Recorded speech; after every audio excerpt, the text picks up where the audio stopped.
Well, 9/11 played a critical role in the lives of so many Americans, certainly in the life of Congresswoman Tulsi Gabbard of Hawaii. She joined the military immediately following the attacks and subsequently served a tour in Iraq. Now she's running for president. We'll talk about that in a minute. But first, Congresswoman Gabbard joins us tonight to talk about 9/11. Congresswoman, thanks a lot for coming on. Thanks, Tucker. So looking back, you've had time to think about this both in this country and abroad.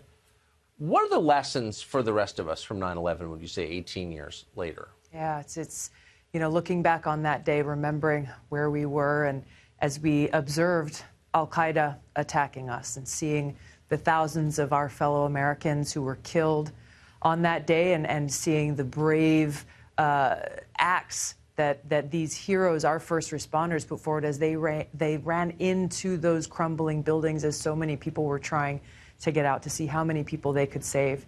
Like so many Americans, it was this event that made me decide in my own life that I wanted to dedicate my life to keeping the American people safe, to finding and defeating those who attacked us on that day, and to protecting our freedoms.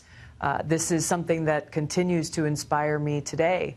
But also, we've got to recognize how much our leaders have failed us, where instead of focusing one-pointedly on defeating al-Qaeda and its affiliates and offshoots, instead they went and started waging a series of regime change wars in places like Iraq and Libya, and the ongoing regime change war in Syria. Now, this has cost our country trillions of taxpayer dollars.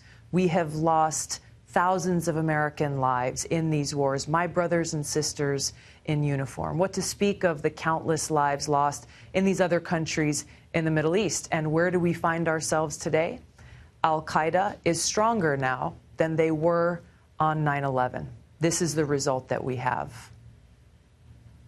So I have to say, I'm completely convinced that if you would leave the line about Syria out, if you would pretend that what we're doing in Syria and have done in Syria is wise and smart, that you would be on the stage with your fellow Democrats at the debate.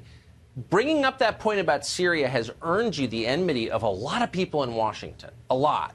The entire foreign policy establishment. I think it's a badge of honor. You know what's so interesting, though, Tucker, is if you look back around the vote for the Iraq War, there were some folks, a very few folks, who voted against that Iraq War, and they were smeared, they were accused of hating America, they were called unpatriotic, and all of a sudden now we are where we are today, and it's become vogue for politicians to say how terrible that Iraq War was, yet they lack the courage to stand up and speak the truth today against the ongoing regime change war in Syria. That's not leadership.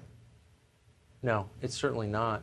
So how do you feel about being excluded from this next DNC debate? Oh, the DNC is trying to basically send a message to the American people that they are the all-powerful gatekeepers, and that they are the ones who have the power to decide who should be considered to be our Democratic nominee or not. But the reality is that voters in this country have that power. So that's where I'm focused. I'm focused on reaching out to and connecting with voters. They're the ones I'm committed to serving. Yeah.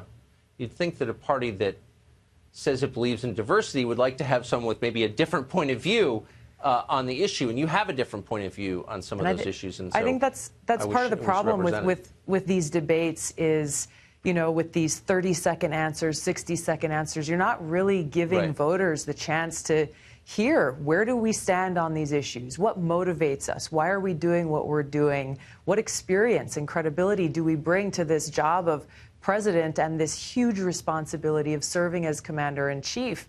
And so really all it becomes is an opportunity for the hosting media network to get high ratings or make some money off of it. And it just, the whole thing's a charade. And it doesn't serve voters. That's really the biggest problem here. Noticed. Congresswoman Tulsi Gabbard, thank you for that.